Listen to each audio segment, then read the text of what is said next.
So far the testing procedure that we have discussed was based on the Neyman-Pearson fundamental lemma. The main assumption that we made in deriving the test procedure was that the null hypothesis and the alternative hypothesis both were considered to be simple. And in this case, when we fix the probability of type 1 error, then we were able to derive the test which is having the minimum probability of type 2 error or the maximum power, and we called it the most powerful test. However, in most of the real life situations, we do not come across the simple hypothesis versus simple hypothesis problems. In most of the complex situations, we have composite hypothesis.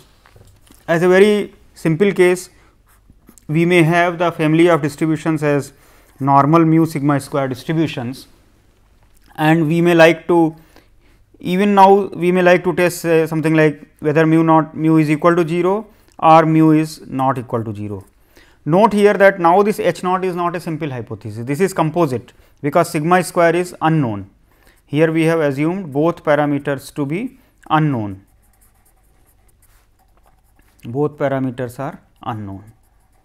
Therefore, these are now composite, both hypotheses are composite hypotheses, and therefore, the Neyman-Pearson lemma does not help us to give a solution in this particular problem. That means, it does not give a most powerful test. The simplest composite hypotheses are of this nature, that we may have a one parameter family, say family of distributions with one parameter theta, say f x theta, and we may like to test about say h naught theta less than or equal to theta naught against say theta greater than theta naught, or alternative we may have say h naught theta greater than or equal to theta naught against h 1 theta less than theta naught. Now, let us remember our cases that some examples we considered for the Neyman-Pearson lemma, where we had considered theta is equal to theta naught against theta is equal to theta 1. I had considered two cases, one was theta naught less than theta 1 and another was theta naught greater than theta 1. When theta naught was less than theta 1, we got a one sided testing region, that is the rejection region, that is for larger values of x bar we were rejecting h naught. Okay. Now, in that problem, in place of theta 1, suppose we replace it by another value theta 2, suppose we replace by another value theta 3. The testing procedure remains the same as long as this second value in the alternative hypothesis remains larger than theta naught. In a similar way, if we are considering the reverse case theta naught greater than theta 1, then the rejection region was for smaller values of x bar. And once again, if we replace this alternative hypothesis theta 1 in the same direction, that means value which is greater than theta naught or less than theta naught, then the rejection region does not get affected. What does it mean? It means that for those values we are getting the most powerful tests. That means, this normal distribution with one parameter, the second parameter sigma square was considered to be known, has certain property. Now, in these situations, for the changing values we get the maximum power at each of the values. This is called uniformly most powerful test. Now, this family of distributions which will satisfy this property, that means, where we will get such test, it is having some particular name, it is called the families with monotone likelihood ratio property. In particular, for the one sided testing of hypothesis problems like theta less than or equal to theta naught against theta greater than theta naught, or theta greater than or equal to theta naught against theta less than theta naught, etc. For such cases, we are actually getting the uniformly most powerful tests. The results that are proved, they are actually, you can say, they are extensions of the Neyman-Pearson fundamental lemma. So, firstly let me define these families. So, let f x theta be a probability mass function or density function, okay, of a random variable say x. Let us write down the ratio f x theta 1 divided by f x theta 2. Let us call this name, this ratio, let me call it R x, okay, and let us take say theta 1 greater than theta 2. If R x is an increasing function of some variable say T x, then we say that the family of densities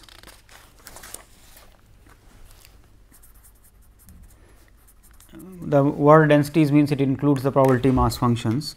So, that is f x theta, theta belonging to the parameter space has monotone likelihood ratio that we call MLR in theta T x. Let me give an example here.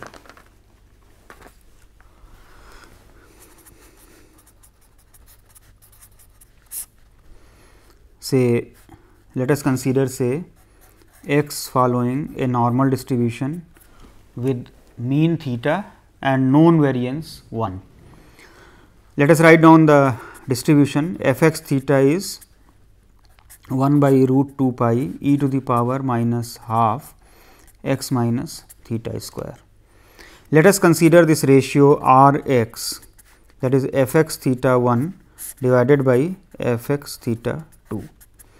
Now, when you write this ratio, this gets cancelled out and you have e to the power minus half x minus theta 1 square plus half x minus theta 2 square, that is equal to e to the power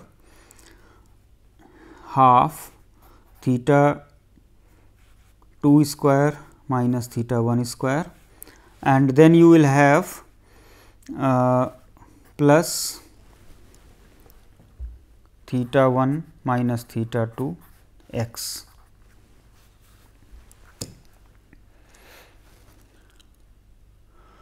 So, you can look at this. This is an increasing function. If I am taking increasing function of x, if theta 1 is greater than theta 2, because this is constant, and if theta 1 is greater than theta 2, e to the power this becomes an increasing function of x. So, this family of distributions normal theta 1, where theta belongs to real line, this has monotone likelihood ratio in theta and x. Now, I have written here the distribution of one observation. Suppose in place of x, I have x 1, x 2, x n. Suppose I have x 1, x 2, x n.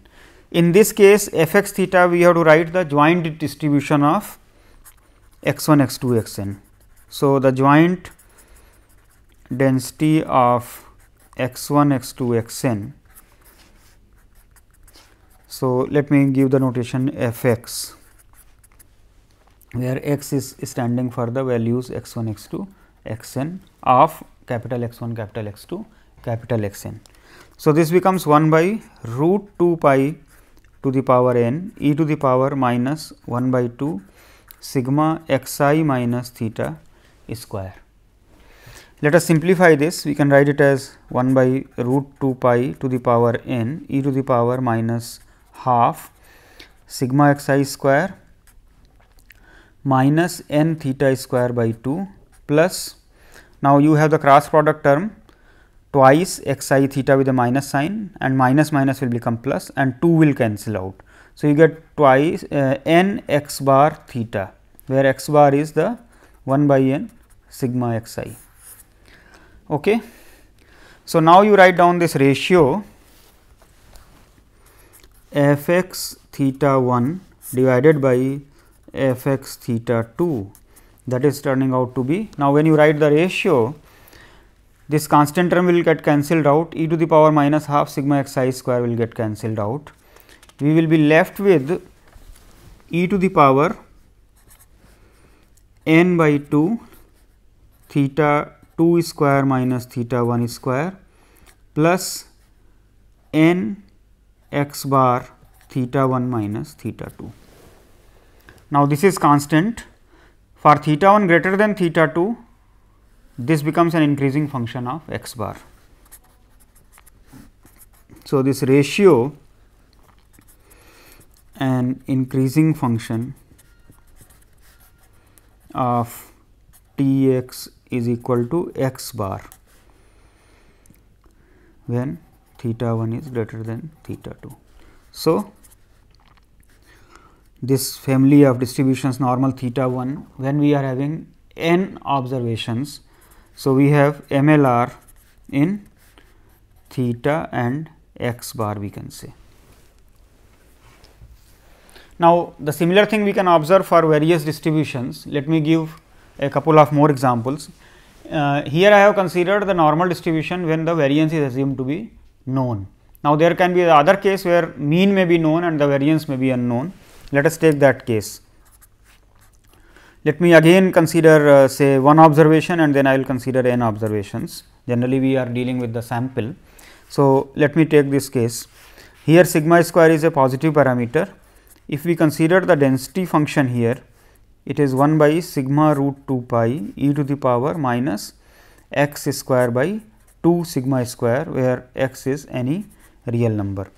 Therefore, if I consider the ratio f x sigma 1 square divided by f x sigma 2 square, now this will give me sigma 2 by sigma 1, this 1 by root 2 pi will get cancelled out, e to the power x square by 2 1 by sigma 2 square minus 1 by sigma 1 square.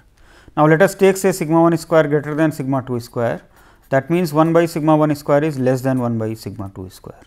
So, this term becomes positive and therefore, this is increasing function of x square.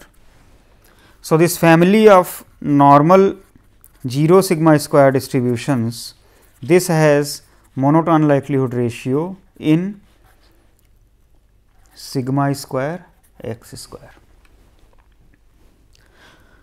Now, note here that suppose I take a sample here in place of x,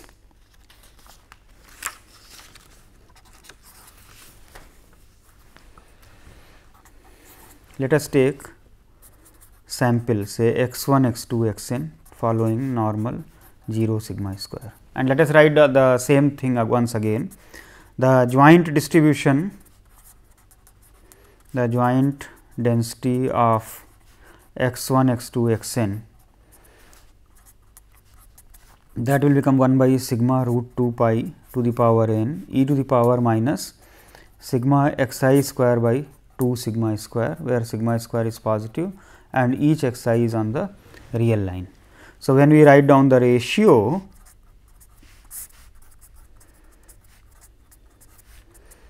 now this term get cancelled out, we will get sigma 2 by sigma 1 to the power n e to the power minus sigma x I square by 2 1 by sigma 2 square minus 1 by sigma 1 square. So, this I will put plus here. Once again you note here this is positive if sigma 1 square is less than sigma 2 square, if sigma 1 square is greater than sigma 2 square, then this term becomes positive. So, this is increasing in sigma x I square, that we will call T x. So, this family has monotone likelihood ratio in sigma square and sigma x I square. Now, this T x has a special role. When we will derive the uniformly most powerful test, you will see that the test will depend upon this itself. So, I will discuss a few more applications a little later. Let us look at the main result of this section now, that is an application of the monotone likelihood ratio property, how the uniformly most powerful test exists. So, I state the theorem. For a proper statement of this theorem, you may look at the books of Lehman and Romano 2005, or you may look at Rohatgi and Saleh books. The proofs are also given there. So, I am not discussing the proof here. So, let us consider, let the random variable x have probability mass function or probability density function, say f x theta with monotone likelihood ratio in theta t x. And of course, here theta is a real parameter, theta belongs to say theta, which is subset of the real line. So, the result that we are having here is that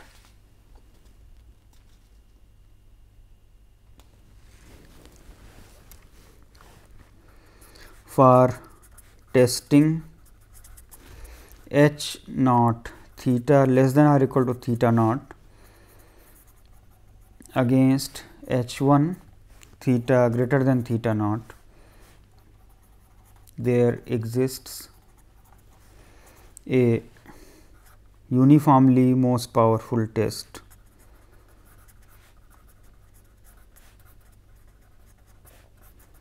that is UMP test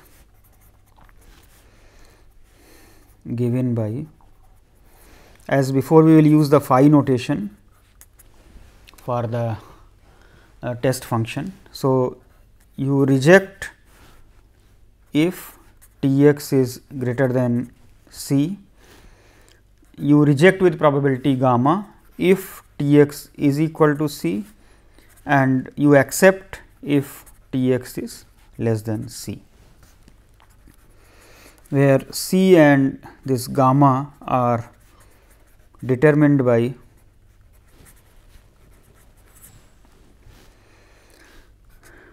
expectation of theta naught phi x is equal to alpha.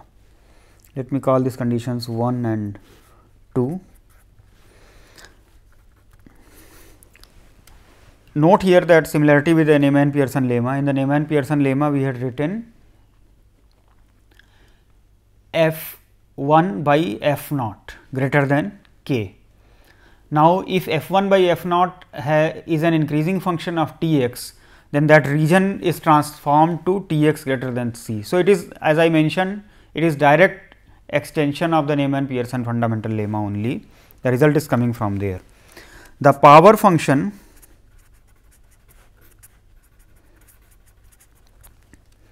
that is we have used the notation say beta star theta, that is equal to expectation theta phi x is strictly increasing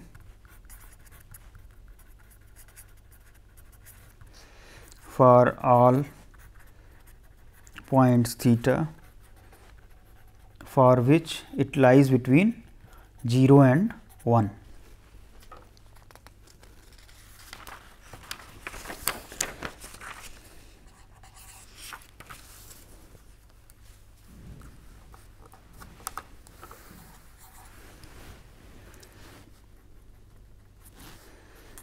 For all theta star, the test determined by 1 and 2 is uniformly most powerful for testing h prime theta less than or equal to theta prime against k prime theta greater than theta prime at level say alpha prime is equal to let me put a star here. This new hypothesis I am calling h naught and h 1 star at alpha star is equal to beta star of theta star, and for any theta less than theta naught, the test minimizes beta star theta among all tests satisfying the condition 2. I will skip the proof here. One can look at the book of Lehmann for the detailed proof of these statements. Now, one may note here, I have considered theta less than or equal to theta naught against theta greater than theta naught. As I gave the heuristic argument that in the Neyman-Pearson lemma, and as also I gave the normal distribution example when we were testing for the mean, the rejection region for the larger value of x bar, and here it is for the larger value of T x.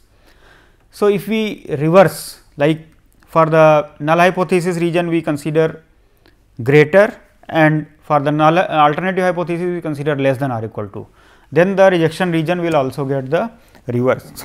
So, what I just give it as a comment here,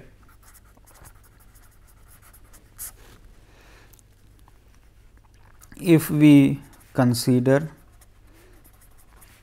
the say dual problem, say h naught theta greater than or equal to theta naught against h 1 theta less than theta naught, the inequalities in 1 get reversed.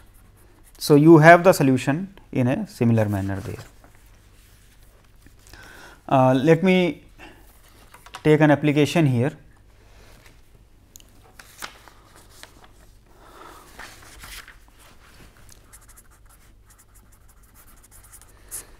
Say we have a random sample, say x 1, x 2, x n from say Poisson lambda distribution, and we consider say hypothesis lambda less than or equal to say lambda naught against say lambda greater than lambda naught.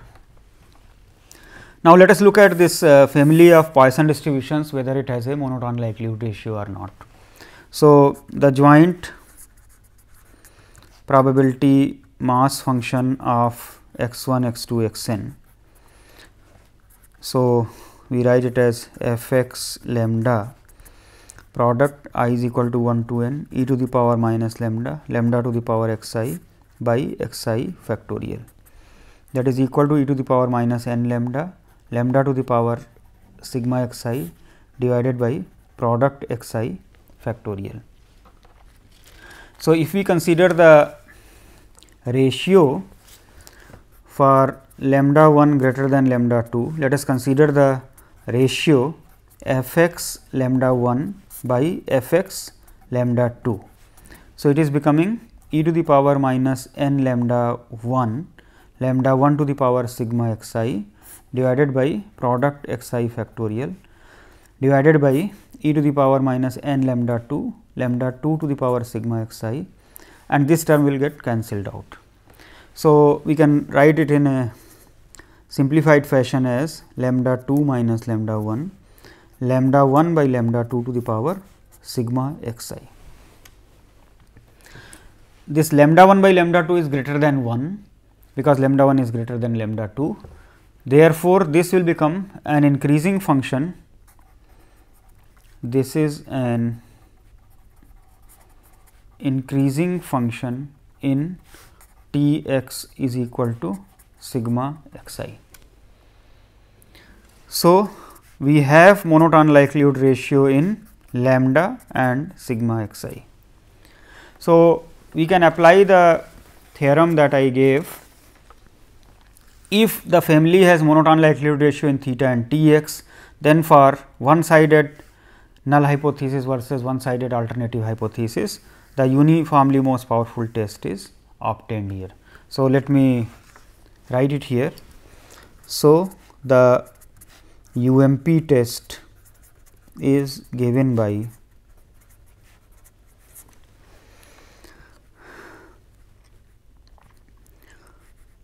phi x, this here x means x 1, x 2, x n, it is rejecting if sigma x I is greater than c, it is rejecting with probability gamma if sigma x I is equal to c, it is 0 if sigma x I is less than c.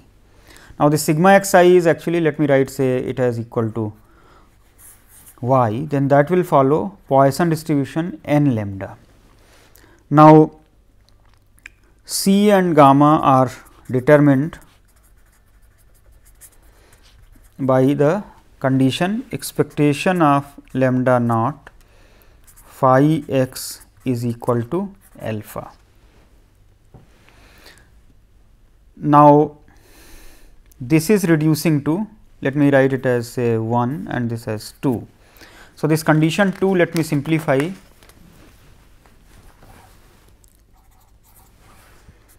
The condition 2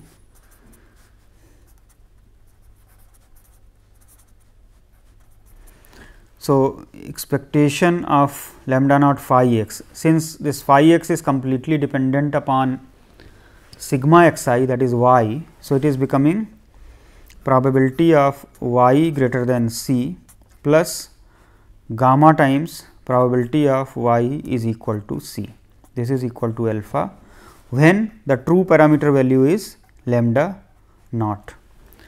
Now, another point which I would like to explain here, in the case of simple versus simple hypothesis, we had the probability of type 1 error as a single value, but when we have composite hypothesis for the null hypothesis, then the probability of type 1 error is a function.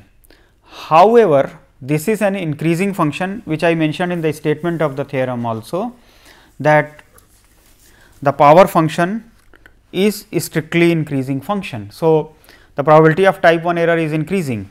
So, when you are getting theta is equal to theta naught, then at that point the maximum value is obtained. So, effectively this condition is actually the size condition, that is expectation of phi x equal to alpha lambda naught. This is the maximum probability of type 1 error here, that we are fixing to be equal to alpha. So, the size condition now it is reduced to a condition which is involving the distribution Poisson n lambda naught. Therefore, from the tables of the Poisson distribution, one can calculate this. Suppose I say lambda naught is equal to 1 and n is equal to say 5, then basically we are looking at the tables of Poisson 5 distribution. Suppose I say alpha is equal to 0.1, then basically what we are seeing here is that what is the point from where, now this c could be, need not be an integer, actually we may fix that thing in such a way. If it is an integer, then this value may be positive. If it is not integer, then this may become 0. Now, you may see from the tables that whether this randomization with probability gamma is required or not. If it is not required, then this probability can be taken to be 0. There will be a point where after you will have the probability alpha. In case that is not possible, then we suitably choose a value where we allot a probability and then we may give some value of gamma also. So, now this can be calculated from the tables of the Poisson distribution. We can also see like a binomial distribution, we suppose we have hypergeometric distribution. In all of, suppose we have a negative binomial distribution, in all of these distributions we are able to find out the uniformly most powerful tests. I will consider this derivation of the tests in the following lecture. Let me further develop this theory of the UMP tests here.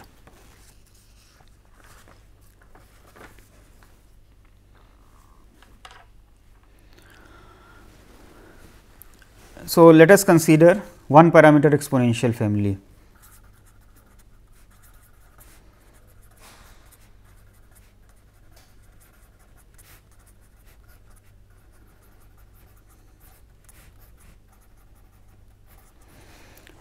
So, we are considering the form of the probability mass function or the probability density function as c theta e to the power q theta t x into h x.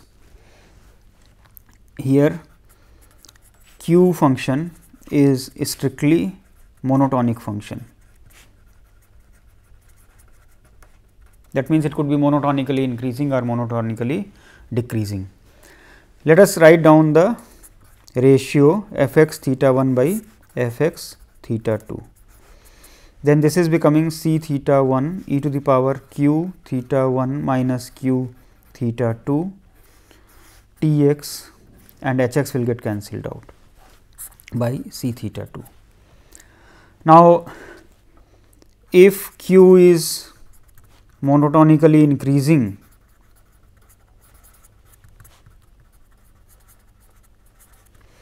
then theta 1 greater than theta 2 will imply q theta 1 greater than q theta 2.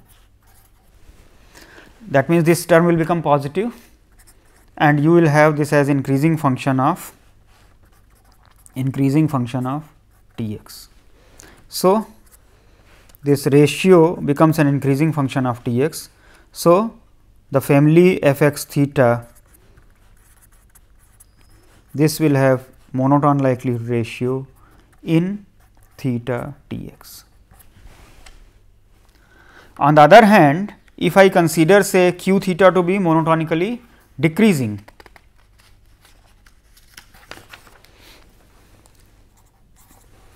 if q theta is monotonically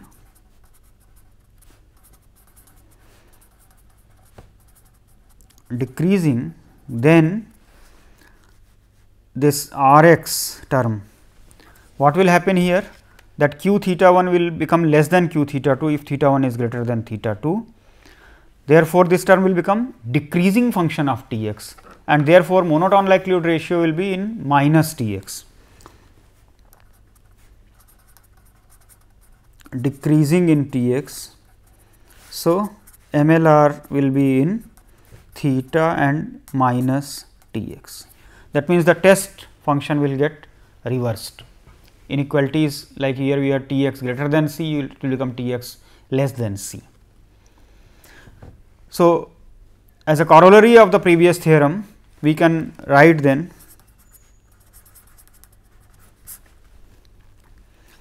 let x have a probability density in one parameter exponential family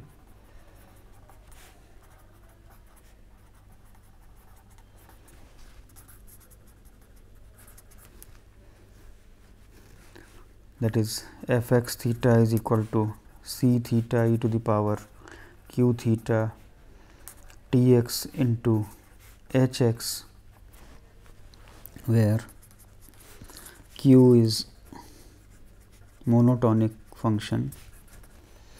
Then there exists a UMP test for h naught theta less than or equal to theta naught against theta greater than theta naught. If q is increasing, the test is of the form phi 1 x is equal to 1 if T x is greater than c, if T x is equal to c, it is 0 if T x is less than c.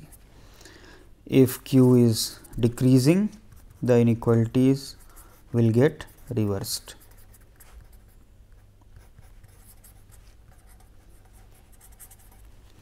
And here c and gamma are determined by expectation of theta naught phi 1 x is equal to alpha.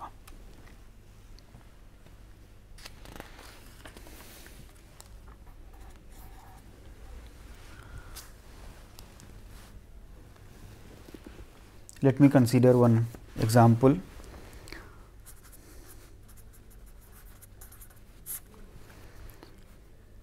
Let x 1, x 2, x n be a random sample from double exponential distribution.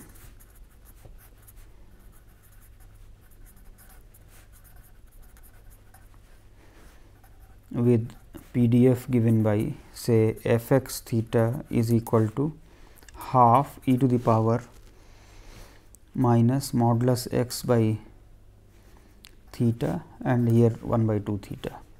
Here x is a real number and theta is any theta has to be a positive parameter here. Let us consider say theta is less than or equal to theta naught against theta greater than theta naught. You can easily see that this is a one parameter exponential family and the monotone likelihood ratio here you may consider q theta as equal to minus 1 by theta. So, naturally this is increasing in theta because 1 by theta is decreasing. So, minus 1 by theta is increasing. So, this is strictly monotone function. So, this suppose I write down the joint distribution of x 1 x 2 x n of x 1 x 2 x n that is equal to 1 by 2 theta to the power n e to the power minus sigma.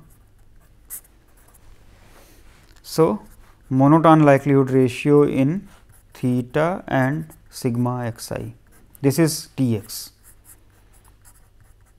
sigma modulus of x I. Therefore, by an application of this corollary that I mentioned, UMP test for this problem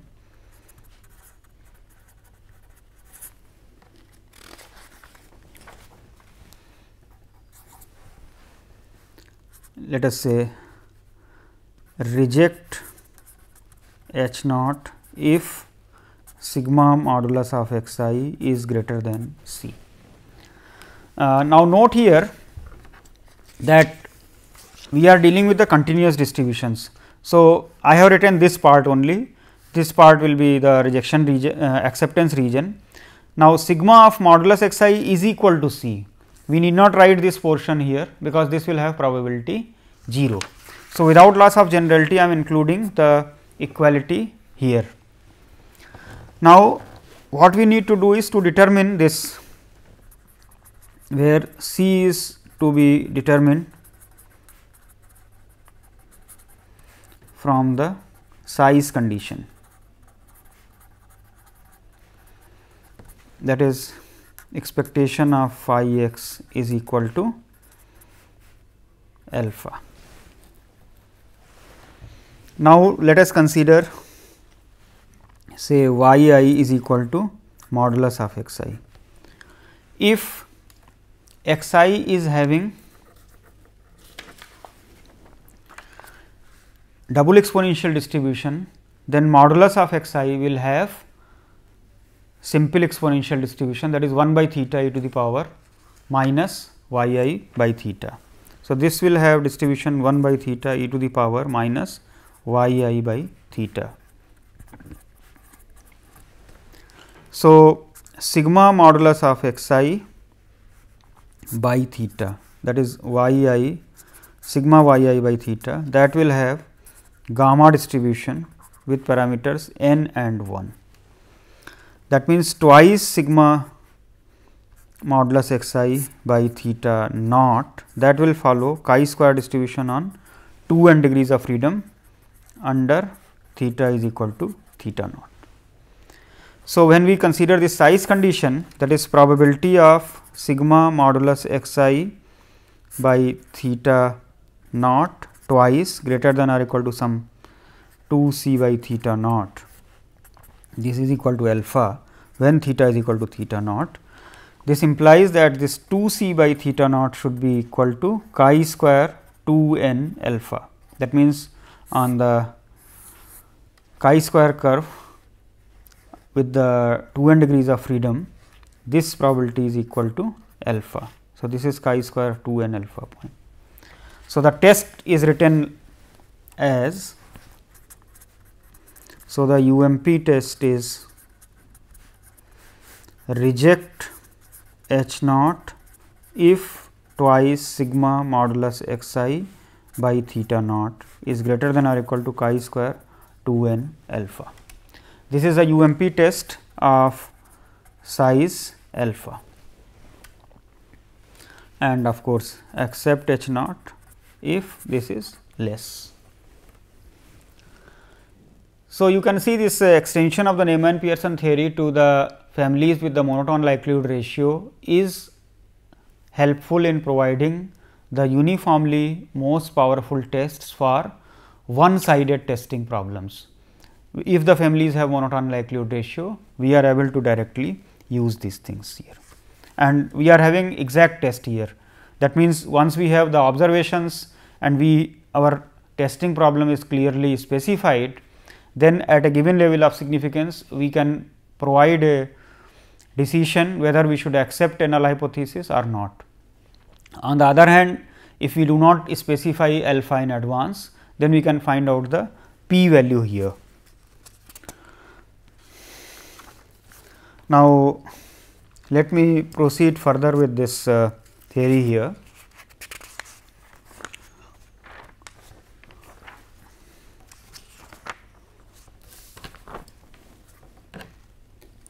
Now,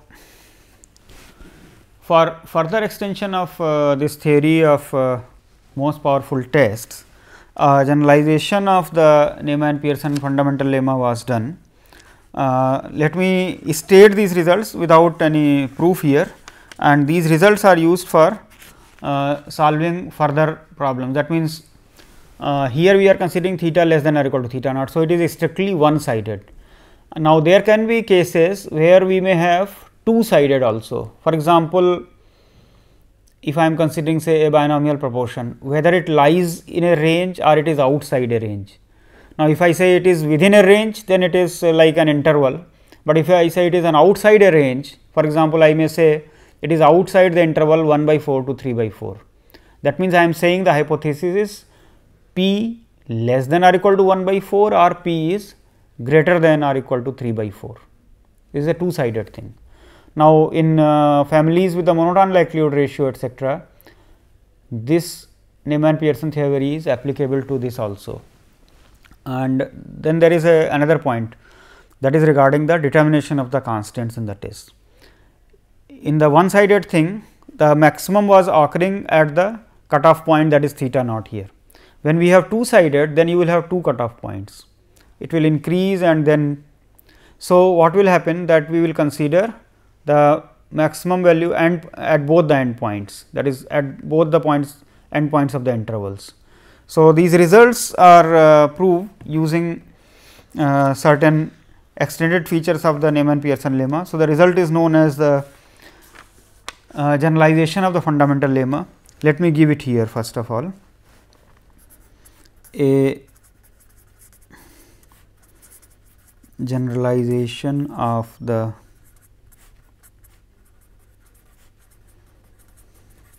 fundamental lemma of Neyman and Pearson. This statement and the proof one can find out in the book of Lehman and Romano. I will be skipping the details of the proof, I will only give the statement here. Let f1, f2, fm plus 1 be real valued functions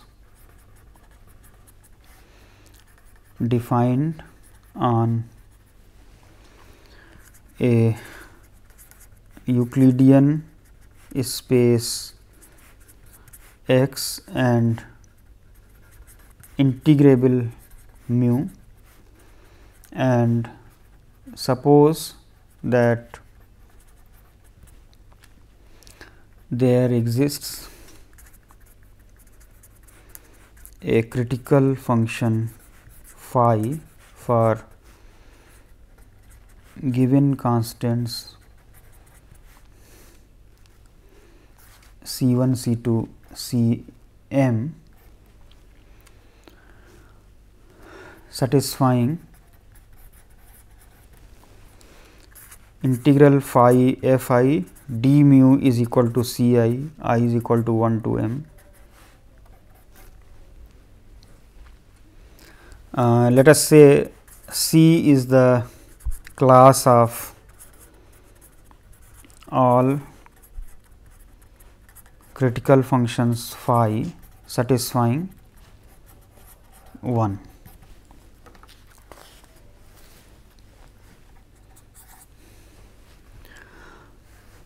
Then among all members of C there exists one that maximizes integral phi f m plus 1 d mu.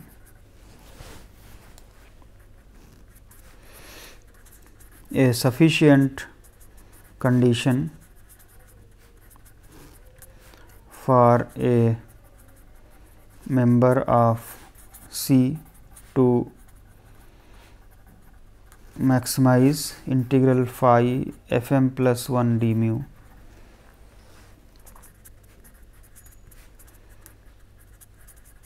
is the existence of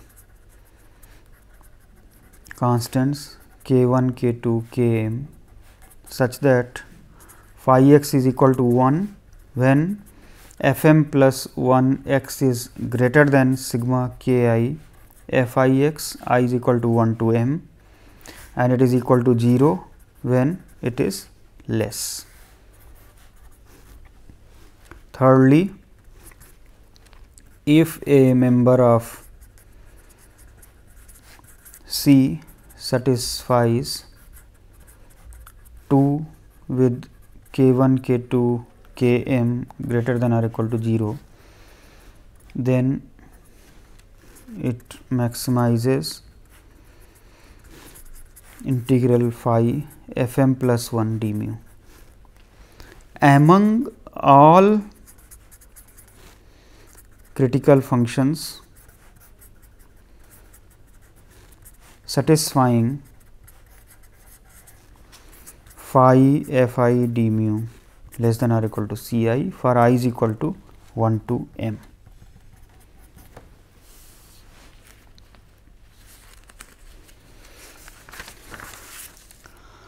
And then lastly,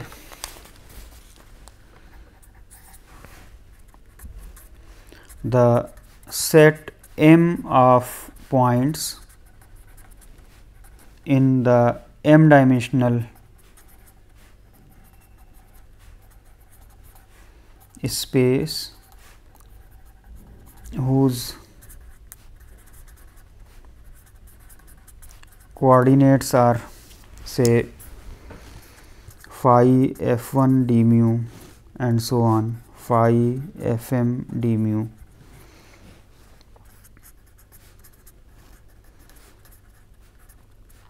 for some critical function phi. This is convex and closed. If C 1, C 2, C m is the inner point of M, then there exist constants k 1, k 2, k m and a test phi satisfying 1 and 2, and a necessary condition for a member of C to maximize integral phi f m plus 1 d mu is that 2 holds almost everywhere mu. As I mentioned, I will not be giving the proof of these results. One can see the book of Lehmann.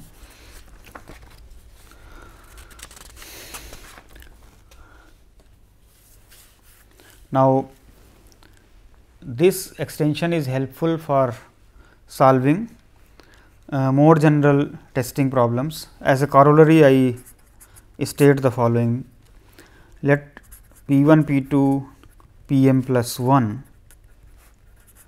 be probability densities with respect to a measure mu.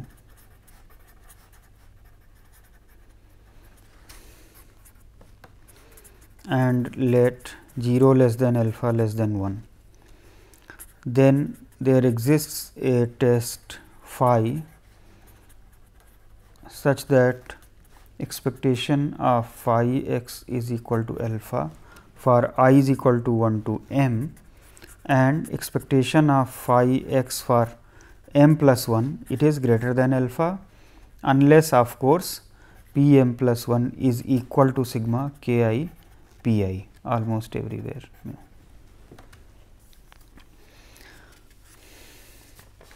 So, this will actually give the solution to more general two-sided null hypothesis testing problems. So, we have the following result then, that is, if I am considering two-sided hypothesis.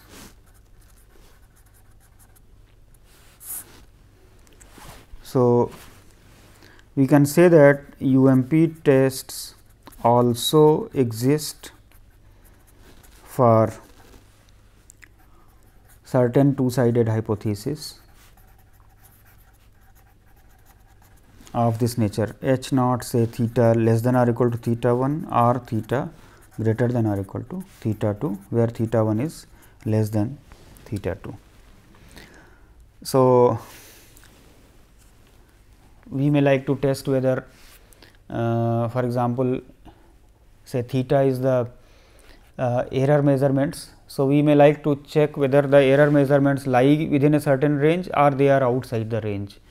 It could be like we are producing certain items and say certain ball bearings are being produced, and we are looking at the diameter of the ball bearings.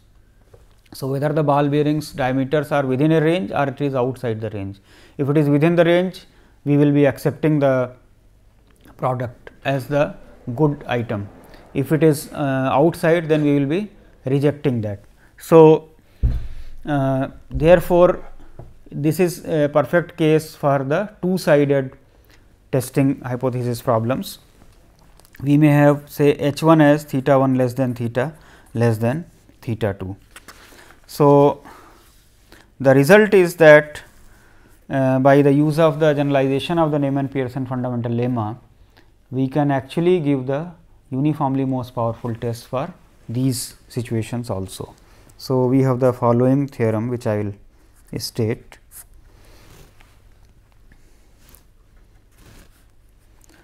Let x have the probability density function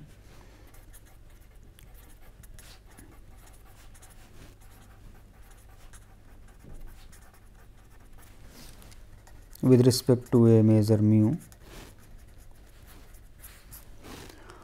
and q is strictly monotone.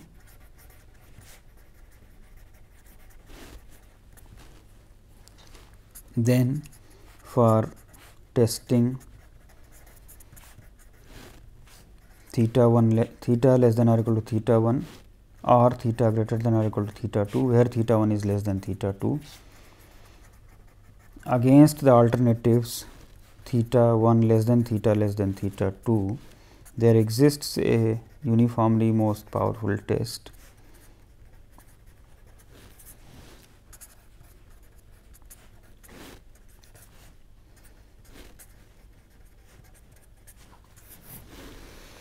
Of course, here again C 1 has to be less than C 2. It is gamma I if T x is equal to C I for I is equal to 1 2. So, there are 2 points of randomization here, and we accept if T x is less than C 1 or T x is greater than C 2.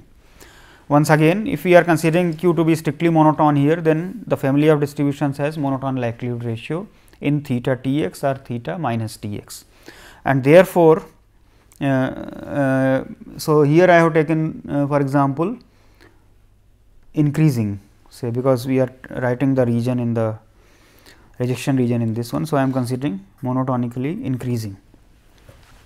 So, we are rejecting when the value lies between two ranges, and we are accepting for smaller values of T x or larger values of T x. If it is decreasing, then the inequalities will get reversed, and at the boundary points of the interval we have done the randomization. Here,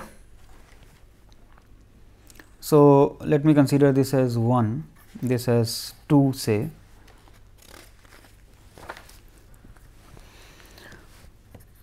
Where this constant C 1, C 2, gamma 1, gamma 2, they are determined by expectation theta 1 phi x is equal to expectation theta 2 phi x is equal to alpha.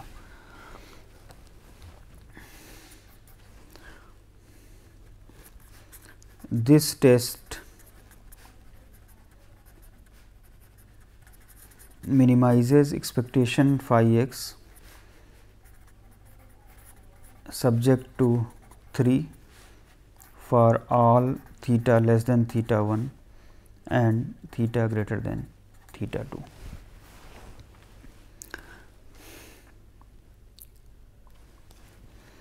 And for 0 less than alpha less than 1, the power function of this test has a maximum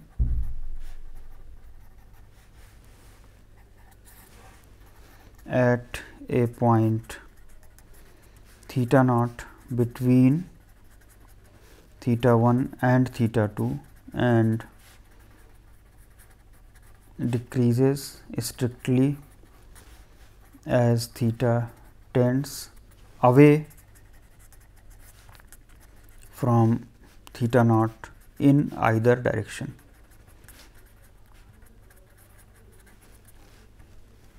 Unless of course, there exist two values say S 1 and S 2 such that probability of T x is equal to S 1 plus probability of T x is equal to S 2 is equal to 1 for all theta. So, here you can see the probability of type 1 error will be maximized in the at the end point, that is at theta 1 and at theta 2, that is why we are fixing that value equal to alpha. So, this is the size condition in the two sided null hypothesis problem. When we have one sided hypothesis problem, then the maximum value is occurring at the cut point, that cutoff point where the null and alternative hypothesis points are changing. But when we have two sided, then we will have 2 points, one is below and one other is above, and at both the points we are having the maximum value of the probability of type 1 error. That value we are fixing as the alpha value. In the next lecture, I will be considering further ramifications of these results, certain applications of this, and we will also consider certain properties of this power function here, which are based on actually the monotone likelihood ratio property. So, basically they are properties of the expectations. I will be discussing it in the next lecture.